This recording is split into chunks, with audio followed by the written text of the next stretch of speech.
உயிர்த்தெழுந்த இயேசு கிறிஸ்துவின் வல்லமை ஊழியங்கள் வழங்கும் வசனப் பெட்டகம். இயேசுவே கர்த்தர். இயேசுவையே தேவன் ஆண்டவரும் கிறிஸ்துவுமாக்கினார். இயேசுவே ராஜாதி ராஜா, கர்த்தாதி கர்த்தா. கிறிஸ்துவே மரித்தோர் மேலும் ஜீவனுள்ளோர் மேலும் ஆண்டவர். கிறிஸ்துவே போதகரும் ஆண்டவருமாயிருக்கிறார். வசனப் பெட்டகத்தின் இன்றைய தின கருப்பொருள் நித்திய நியாய தீர்ப்பு. மனுஷர் பேசும் வீணான வார்த்தைகள் யாவையும் குறித்து நியாய தீர்ப்பு நாளிலே கணக்கொப்புவிக்க வேண்டும் என்று உங்களுக்கு சொல்லுகிறேன். நித்திய நியாய தீர்ப்பை குறித்ததான வேத வசனங்களை பார்க்கலாம். மத்தேயு 3:12 வாசிக்கிறோம். தூற்றுக்கூடை அவர் கையில் இருக்கிறது. அவர் தமது களத்தை நன்றாய் விளக்கி தமது கோதுமையை களஞ்சியத்தில் சேர்ப்பார், பதரையோ அவியாத அக்கனியினால் சுட்டெரிப்பார் என்றான். மத்தேயு 13:49-50 வாசிக்கிறோம். இப்படியே உலகத்தின் முடிவிலே நடக்கும். தேவ தூதர்கள் புறப்பட்டு நீதிமான்களின் நடுவிலிருந்து பொல்லாதவர்களை பிரித்து அவர்களை அக்கினி சூளையிலே போடுவார்கள். அங்கே அழுகையும் பற்கடிப்பும் உண்டாயிருக்கும் என்றார். தானியேல் 12:2-3 வாசிக்கிறோம். பூமியின் தூளிலே நித்திரை பண்ணுகிறவர்களாகிய அநேகரில் சிலர் நித்திய ஜீவனுக்கும் சிலர் நித்திய நிந்தைக்கும் இகழ்ச்சிக்கும் விழித்து எழுந்திருப்பார்கள். ஞானவான்கள் ஆகாய மண்டலத்தின் ஒளியைப் போலவும் அநேகரை நீதிக்குட்படுத்துகிறவர்கள் நட்சத்திரங்களைப் போலவும் என்றென்றைக்கும் உள்ள சதா காலங்களிலும் பிரகாசிப்பார்கள். மத்தேயு 7:22-23 வாசிக்கிறோம். அந்நாளிலே அநேகர் என்னை நோக்கி, கர்த்தாவே கர்த்தாவே, உமது நாமத்தினாலே தீர்க்க தரிசனம் உரைத்தோம் அல்லவா? உமது நாமத்தினாலே பிசாசுகளை துரத்தினோம் அல்லவா? உமது நாமத்தினாலே அநேக அற்புதங்களை செய்தோம் அல்லவா என்பார்கள். அப்பொழுது நான், ஒரு காலம் உங்களை அறியவில்லை, அக்கிரம செய்கைக்காரரே, என்னை விட்டு அகன்று போங்கள் என்று அவர்களுக்கு சொல்லுவேன். மத்தேயு 10:14-15 வாசிக்கிறோம்.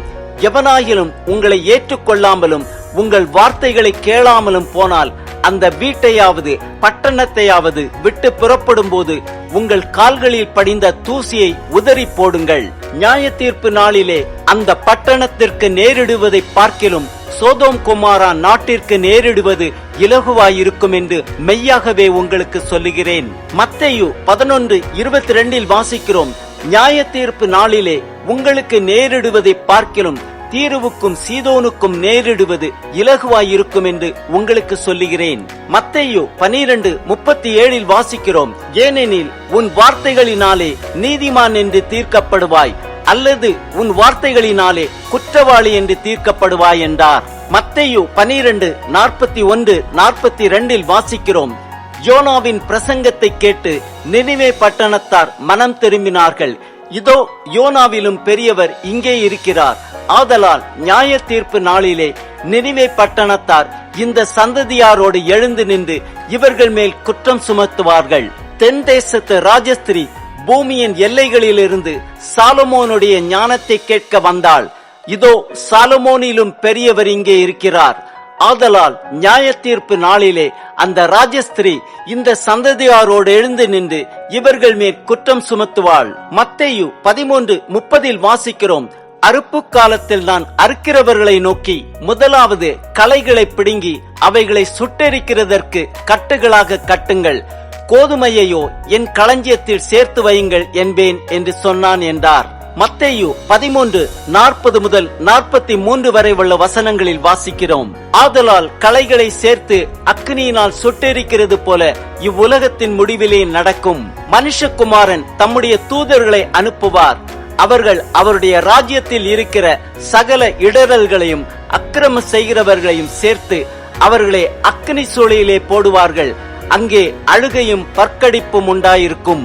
அப்பொழுது நீதிமான்கள் தங்கள் பிதாவின் ராஜ்யத்திலே சூரியனைப் போல பிரகாசிப்பார்கள். கேட்கிறதற்கு காதுள்ளவன் கேட்க கடவன். மத்தேயு 16:27 வாசிக்கிறோம். மனுஷகுமாரன் தம்முடைய பிதாவின் மகிமை பொருந்தினவராய் தம்முடைய தூதரோடும் கூட வருவார். அப்பொழுது அவனவன் கிரியைக்கு தக்கதாக அவனவனுக்கு பலனளிப்பார். ஆம், நித்திய நியாய தீர்ப்பு நாளிலே நாம் பேசும் வீணான வார்த்தைகள் யாவையும் குறித்து கணக்கொப்புவிக்க வேண்டும். உலகத்தின் முடிவிலே தேவதூதர்கள் புறப்பட்டு நீதிமான்களின் நடுவிலிருந்து பொல்லாதவர்களை பிரித்து அவர்களை அக்கினிச் சூளையிலே போடுவார்கள். அங்கே அழுகையும் பற்கடிப்பும் உண்டாயிருக்கும்.